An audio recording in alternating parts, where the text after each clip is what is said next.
आप सभी प्रिय भक्तों को हम बताएंगे कि गणेश चतुर्थी के दिन बप्पा को अपने घर कैसे लाएं और कैसे विधिवत उनकी पूजा अर्चना करें, जिससे कि आप सभी की सभी मनोकामनाएं पूर्ण हो जाएं। तो चलिए आपको बताते हैं।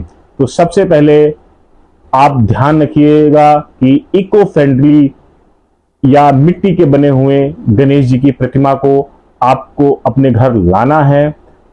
और एक बात का विशेष ध्यान देना है कि जब आप प्रतिमा को अपने घर या ऑफिस या जिस भी जगह भगवान की स्थापना करना चाहते हैं वहां लाने के लिए आपको रास्ते में उनको एक कपड़े से ढक के लाना है और प्रयास कीजिएगा कपड़ा लाल रंग का होना चाहिए और उनको अच्छे से ढककर अपने ऑफिस, घर, दुकान पर लेकर आए जहां भी आप उनकी स्थापना करना चाहते हैं।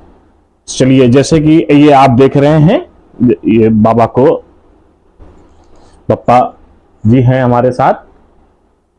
अब आपको बताएंगे कि इनकी स्थापना कैसे करें।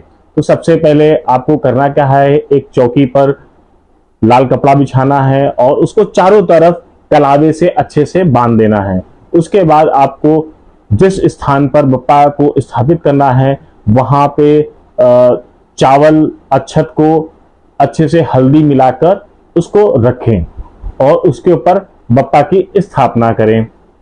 एक बात का आपको विशेष ध्यान देना है कि गौरी की स्थापना जरूर होनी है बप्पा की पूजा के साथ।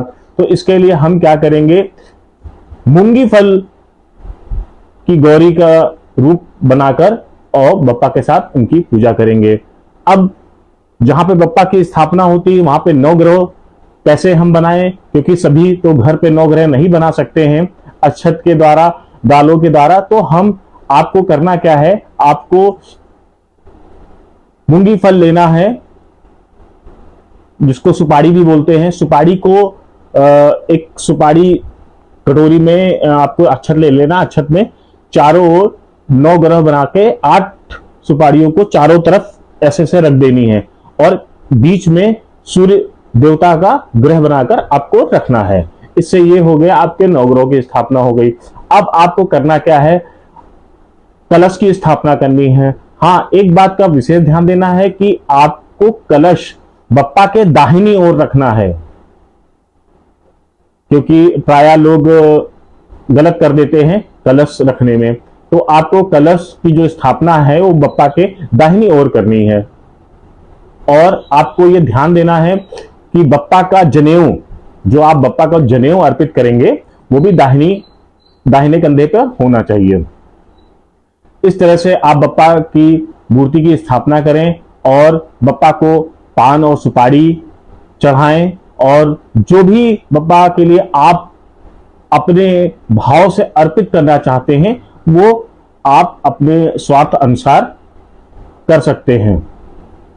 अब हम जानते हैं कि बप्पा की सेवा कैसे करें।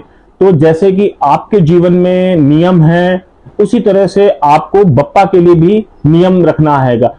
जिस समय आप उनकी सुबह का भोग लगना है उसका भी एक समय निर्धारण करिए, शाम को भी उनका एक समय निर्धारण करिए। शाम को अगर आप कुछ उनके लिए अर्पित करना चाहते हैं तो तरह तरह की वो आप अपने अनुसार उसको एक नियम के तहत बांध ले कि आपको जय दिन भी बप्पा को घर में रखना है, उतने दिन बप्पा की सेवा करनी है। और अगर इसमें सबसे जरूरी बात अब आपको बताने चाह रहे हैं, कुछ भक्तगण, श्रद्धालुगण बप्पा को अपनी मनोकामना पूर्ति के लिए लेकर आते हैं।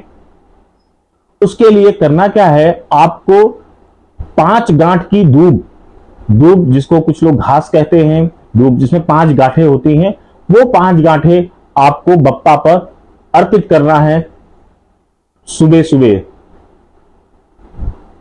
जिससे कि ऐसा करके आप जब बप्पा का विसर्जन करने जाएंगे तो उसके बाद बप्पा आपकी सभी मनोकामनाओं को पूर्ण करेंगे। अब आपको हम बताने जाते हैं कि एक बहुत ही जरूरी चीज, आपको जहां कहीं भी बप्पा को आप स्थापित कर रहे हैं वहां पे बप्पा के दाहिने बाएं में रिद्धि सिद्धि के 2 चिन्ह अवश्य लगाए, क्योंकि जब आप बप्पा का विसर्जन कर देते हैं तो बप्पा चले गए लेकिन उनके संग रिद्धि सिद्धि नहीं जानी चाहिए, तो रिद्धि सिद्धि से ही आपकी बरकत है, आपका वैभव सुख सब रिद्धि सिद्धि में ही समाहित है। तो रिद्धि सिद्धि को आपको नहीं भेजना है तो जहां भी कहीं स्थापना करेंगे तो उनके दो, एक रिद्धि और एक सिद्धि का एक चिन्ह बनाएंगे, वो आप